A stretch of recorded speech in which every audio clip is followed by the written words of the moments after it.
Le jour où tu comprends que personne ne viendra te sauver, ta vie change complètement. C'est une vérité difficile, une vérité que beaucoup évitent toute leur vie.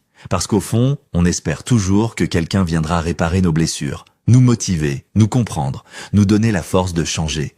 On attend le bon moment, la bonne personne, l'opportunité parfaite, ou même un miracle. Mais un jour, tu réalises quelque chose de brutal.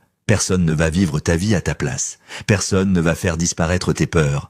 Personne ne va guérir ton esprit à ta place. Personne ne va construire ton futur pour toi. Et ce jour-là, tu arrêtes d'attendre. Parce que beaucoup de gens restent bloqués dans une mentalité de sauvetage. Ils veulent qu'une relation les complète, qu'un ami les motive constamment, qu'un parent les valide enfin, qu'une opportunité tombe du ciel.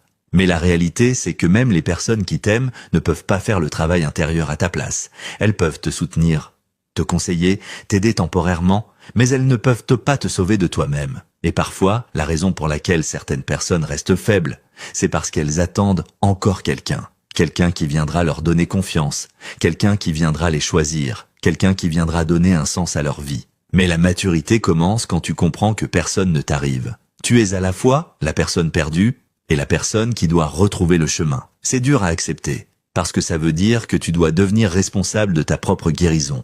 Responsable de tes choix, de tes habitudes, de ton avenir, de ton état mental. Et oui, certaines blessures ne sont pas de ta faute, mais leur guérison devient ta responsabilité. Le jour où tu comprends ça, tu arrêtes de te voir comme une victime permanente. Tu commences à agir différemment. Tu arrêtes d'attendre la motivation et tu construis de la discipline. Tu arrêtes de chercher constamment la validation et tu développes du respect pour toi-même. Tu arrêtes de fuir tes problèmes et tu commences enfin à les affronter. Parce qu'au final, la plupart des gens ne sont pas détruits par leurs difficultés. Ils sont détruits par l'attente infinie qu'une autre personne vienne changer leur vie. Et paradoxalement, c'est souvent quand tu acceptes que personne ne viendra te sauver, que tu deviens enfin capable de te sauver toi-même.